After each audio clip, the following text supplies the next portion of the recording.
राष्ट्रवादीच्या 4 नेत्यांना रोहित पवारांनी इशारा दिलाय, महाराष्ट्र बघतोय सांभाळून बघा. कारण त्यांनी असा आरोप केला की काही जण काकींच्या खांद्यावर हात टाकतायत, कोणी जर ओढतोय. हे व्हिडिओ व्हायरल झालेत, त्या संदर्भात त्यांनी ज्यांना कोणाला काय बोलायचं आहे ते बोलायचं आहे.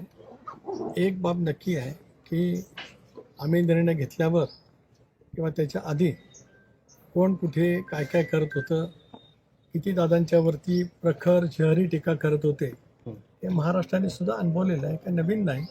बारामतीमधलं दादांचं भाषण आहे की मी एकटा आहे, बारामतीकर माझ्यासोबत आहेत. हे बारामतीकरांसुद्धा दादांच्या भाषणात मी पाहिलं आहे. जनसन्मानच्या निमित्ताने मी बारामतीला आलो त्यावेळेला बारामतीमधून निघाली दादांची मिरवणूक हे पाहिलं आहे. तर काही जण बोलतात, तर काही जण 19लाच भाजपला तिकीट मागण्यासाठी कुठे गेले होते, त्याची दादांकडे माहिती होती आणि माझ्याकडेही माहिती होती. त्याच्यामुळे कोण काय बोलतोय याचं आज मला हे असण्याचं काय कारण नाही. म्हणजे आता वहिनींना दाखवणारी ती सहानुभूती आहे ती वरवरची आहे असं म्हणायचं तुम्हाला? एक असं आहे, वरवरची की कशी आहे हे सुद्धा राज्यातल्या देशातल्या जनतेने अनेक वेळेला अनुभवलेलं आहे. मी ते कुठले क्षण केव्हाचे आज काय या ठिकाणी उद्धृत करू इच्छित नाही.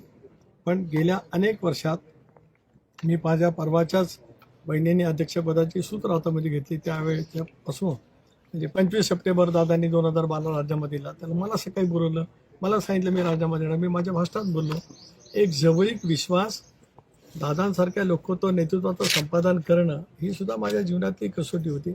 अशा वेळेला ज्यांच्या मनामध्ये काही वेगळ्याच भावना असतील तर ती राहू द्या ना. कारण आम्ही ते अनुभवलं ना, 23 पासून ते दुर्दैवी घटना घडेपर्यंत कोण काय पद्धतीने दादाच्या संदर्भात टीका टिप्पणी करत होतं महाराष्ट्राला त्या ठिकाणी ज्ञात आहे. आणि म्हणूनच आज ह्या ठिकाणी स्मृतीस्थळावरती मी आलेलो आहे. यापेक्षा मला काय या विषयावरती अधिक बोलायचं नाही.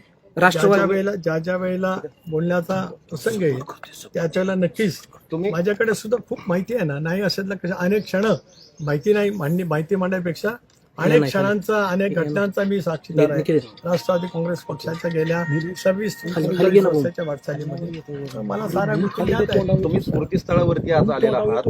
अनेक जण म्हणतायत की वहिनी आमच्या काकी आहेत, अमुक आहे. तुमच्या मनामध्ये, पक्षाच्या नेत्यांच्या मनामध्ये सुनेत्रा पवारांच्या बद्दल काय भावना आहे, काय स्थान आहे? आज स्मृतीस्थळावर तुम्ही आहात. मी तर त्या दिवशी माझ्या भावना व्यक्त केल्या जाहीरपणाने.